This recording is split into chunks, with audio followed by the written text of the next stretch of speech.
Right, so we've gone ahead and stitched. You can see it better on the other side, obviously, black on black. So, where we created the little line before with the 2 points, what we're going to do is, I prefer to use a craft knife, I've got a nice sharp one. Put your steel ruler back down, go from the point of the square and run your knife along. Oh gosh, I think I need a new blade. Not doing great.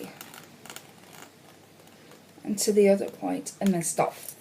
Okay, let's see how we've gone there. Just needs to be scored a little bit more.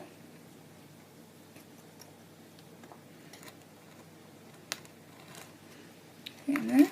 Yeah, feel it cutting now. Nearly all the way through. So going through the foam, the tapestry fabric and the zipper fabric, so it's a bit thick. So if you're not entirely sure, just then use your little scissors. Now when you get to your point, what I need you to do is the point that we created. It's a bit difficult, let's go there. It's very difficult not to go too close. Cut the triangle point towards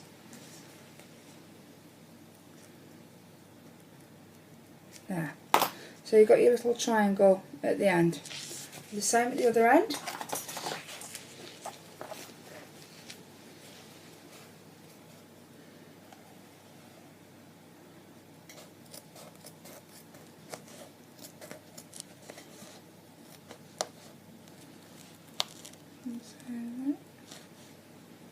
Very gentle, don't want to go to stitches that you cut your stitches you've made. Right, so there we go.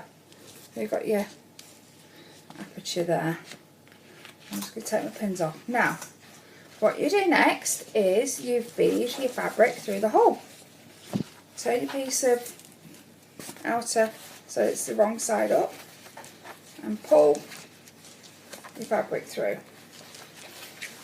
Now it's quite stiff because you've got this foam as well. So what I like to do then is to take my little scissors and trim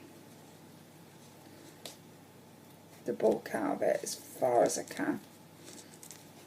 It makes it much easier when you come to pressing it down, which you're going to do next. You need to press it next, so it's an important part. Get all this off.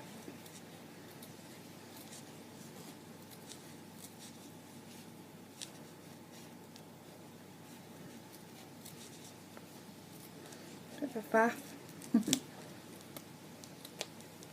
Okay. You can see there we've taken the bulk out of it. So you're going to pull it nice and tight. You're going to do that all the way around. You're going to trim the other side, and then you're going to press it. And press it both sides. When I've finished trimming, I'll show you how that should look next.